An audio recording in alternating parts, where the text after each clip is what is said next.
How's it going, everybody? Remember me? Tom Zarkadas from the Smartphonepedia show? Well, that show doesn't exist anymore. This new show is called Smartphone World. Welcome. Let me just get a couple of things out of the way here at the beginning. I know everybody has been wondering why it says my name is Athanasios Zarkadas, and everybody keeps calling me Tom. Well, just think about it. Tom is a little easier to say. My international fans, I guess, know a lot of Greek people, so Athanasios isn't a problem with them. But everybody else here in America, Canada, Tom is a little easier. So if you ever see Athanasios Zarkadas, like on my Facebook fan page or my Twitter account, that's me, guys. Don't worry about it.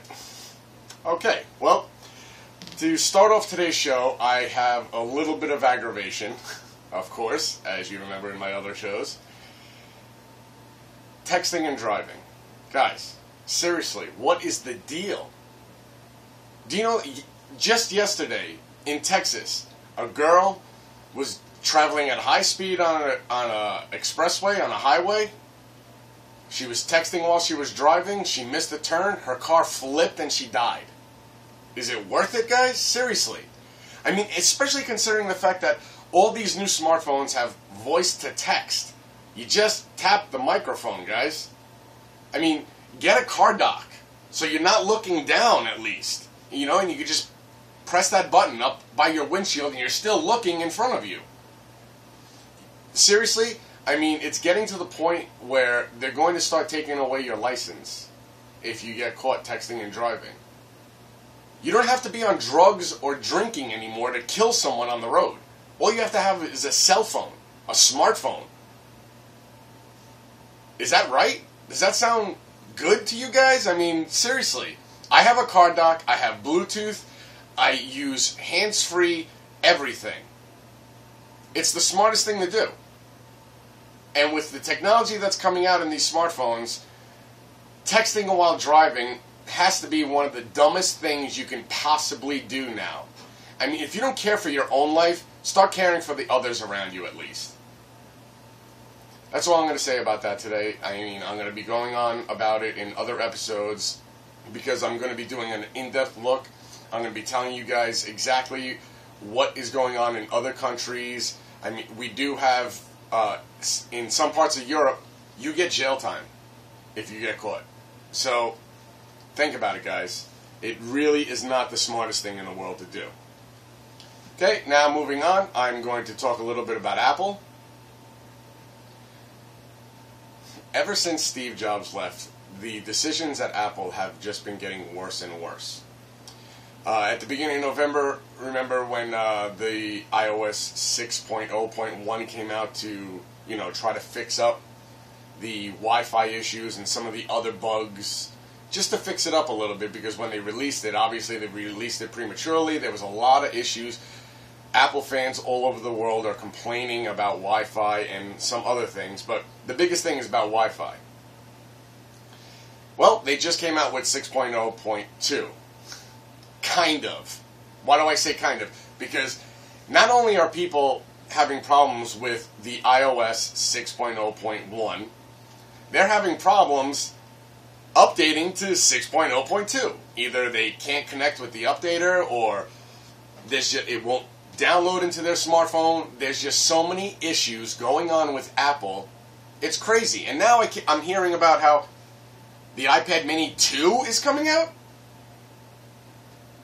I hope this is just a rumor, because the iPad Mini just came out with those poor specs. I mean, that display is just horrible. And now they're saying that the new iPad Mini 2 is going to have less on it. So it could be thinner and lighter.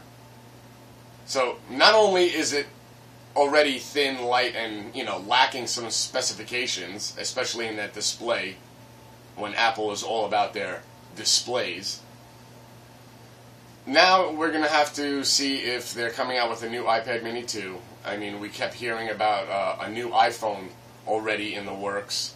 Of course, I'm sure that it is already in the works, but guys, this is Apple we're talking about. It's not going to come out until next September. They're giving you a lot of hype right now to try to stop you from buying Android smartphones because it's clear.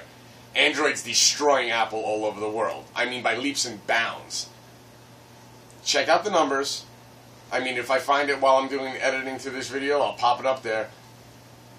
Not only is it just Samsung starting to crush Apple, it's all of Android in particular. The Android operating network is just exploding. There's just way more you can do with it. This is just an old argument. In one of my future episodes, I'm really going to give you a comparison between Android operating system and iOS 6, or just regular Apple operating systems. The comparison, exactly what you get with both of them, and the differences. Now, Apple does say that they are a huge, American company, and they're born and bred in America, yet most of their factories and everything like that happens outside of the U.S. One of the biggest inside the U.S. things that they had going for them was Samsung making their displays and chips. Now that Samsung's not going to be doing that anymore, they're going to be outsourcing that as well outside of the country. What happened to all the Americans being so American, buying American products? And Apple is not an American product. If you want an American product now, you got to switch to Samsung.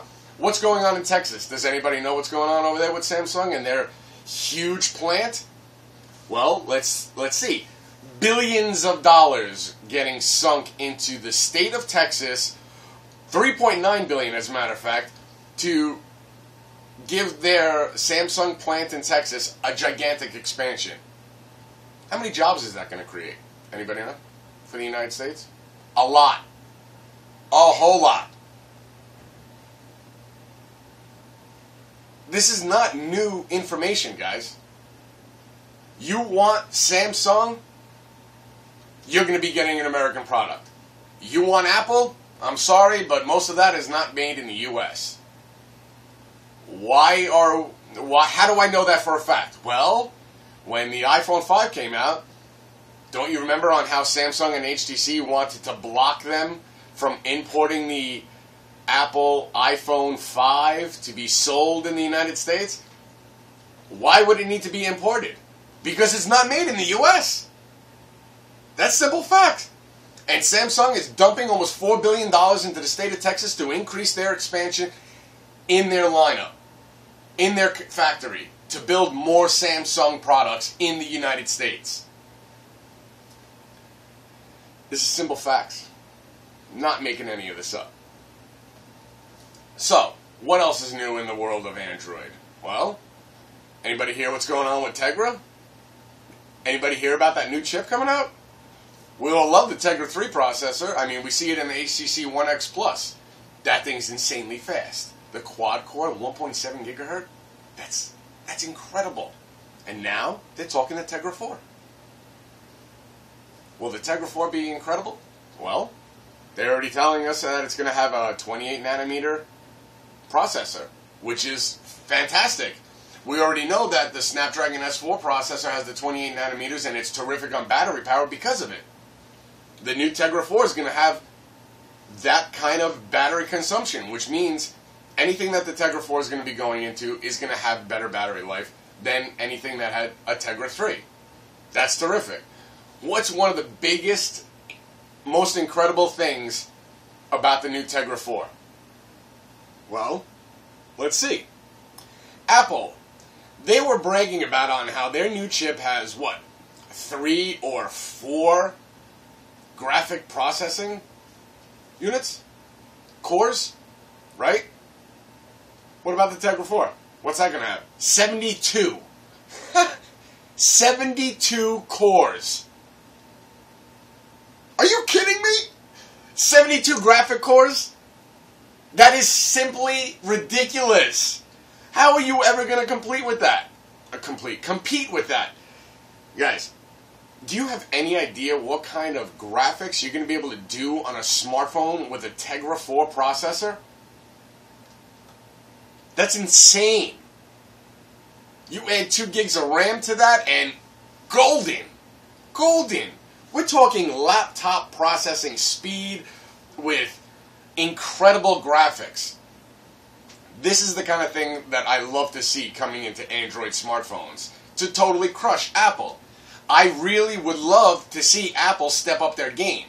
But now that Samsung's not going to be making most of their chips, they're going to outsource. We don't know how good these new companies are going to be doing to build the Apple products. Will it be as good? I mean, we'll have to wait and see. Is Apple now starting to downgrade in quality because of, like, the lawsuit?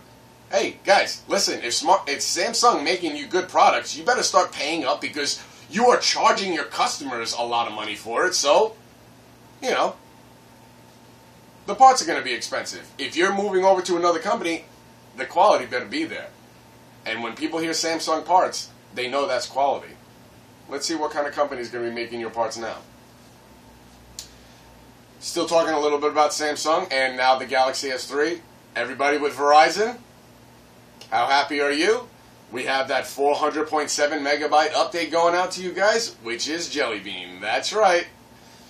What I really love about is the new TouchWiz and the fact that you can be able to open up multiple web browsing pages at once, like a computer.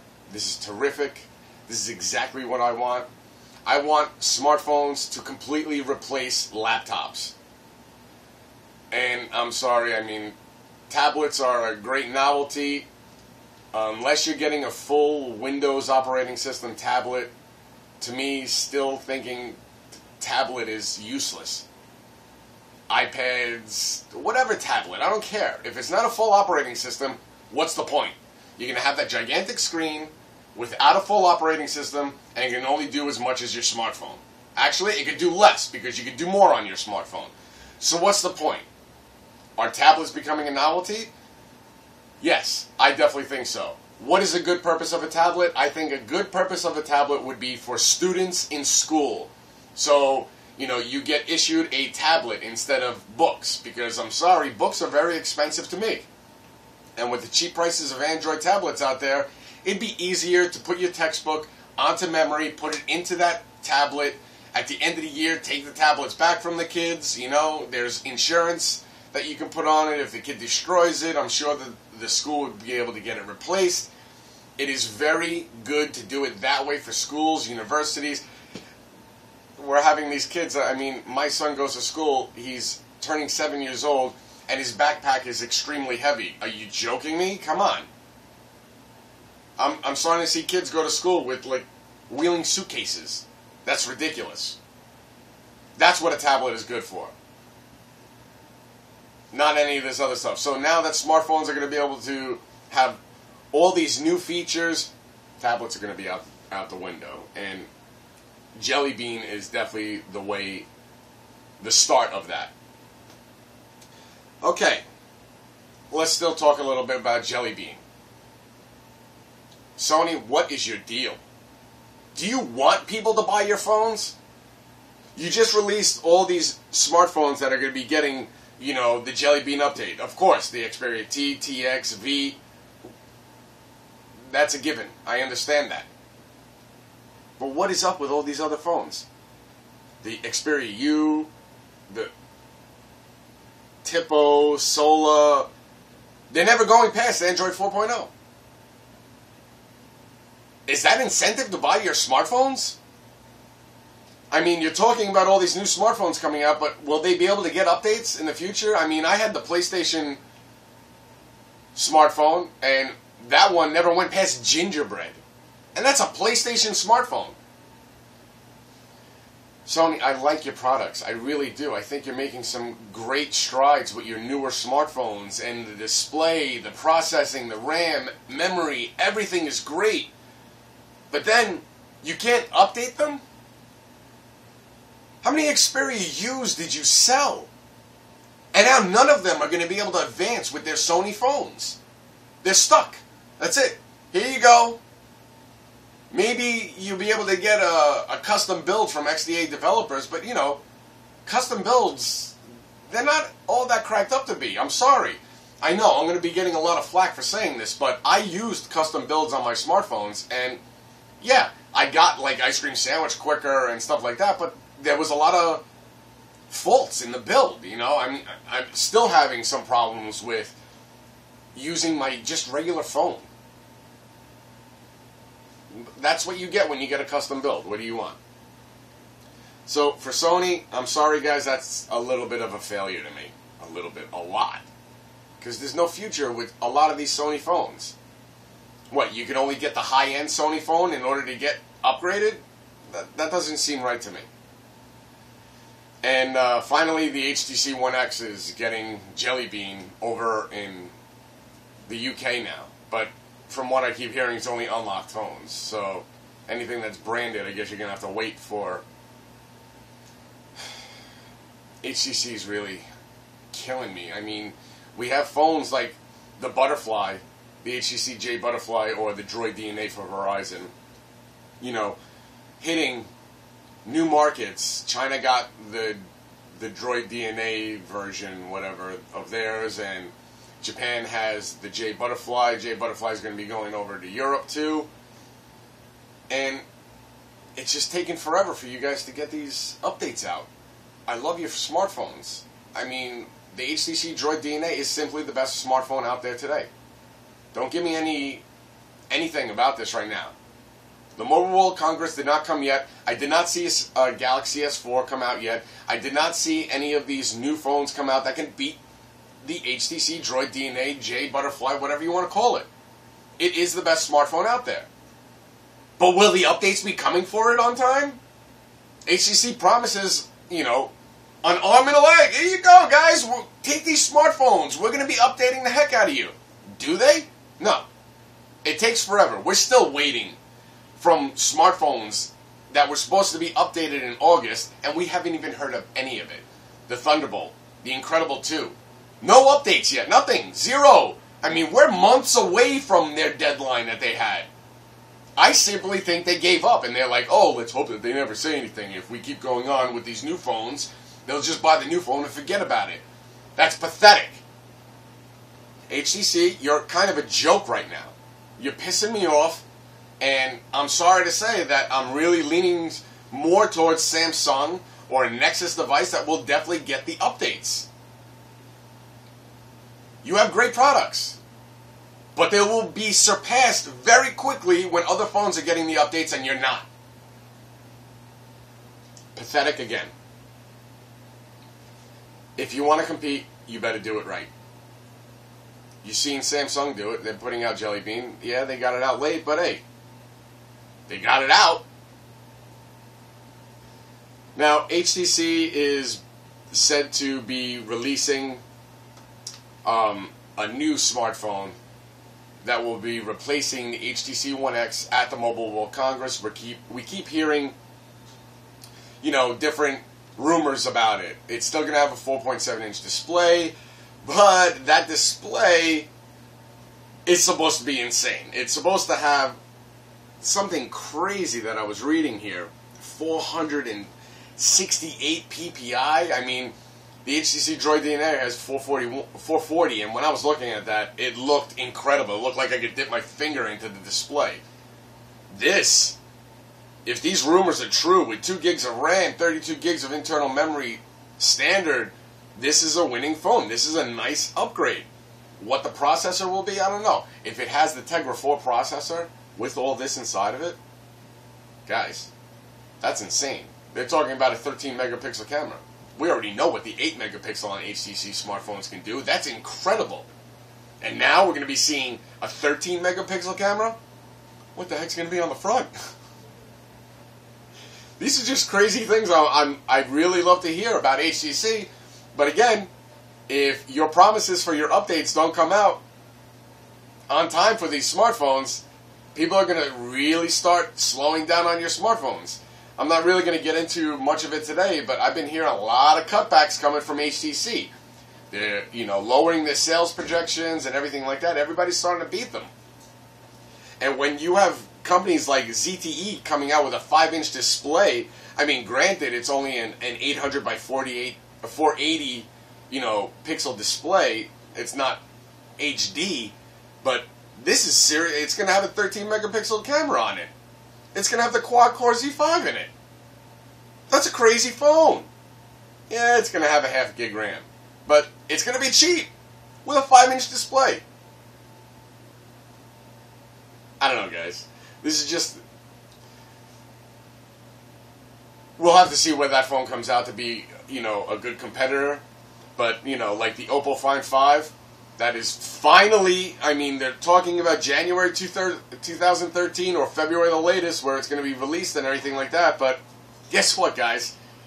I don't think it's hitting Europe. I think it's hitting the United States. I think it's hitting Asia. But Europe is left, you know, flapping in the wind. Why? I don't get that.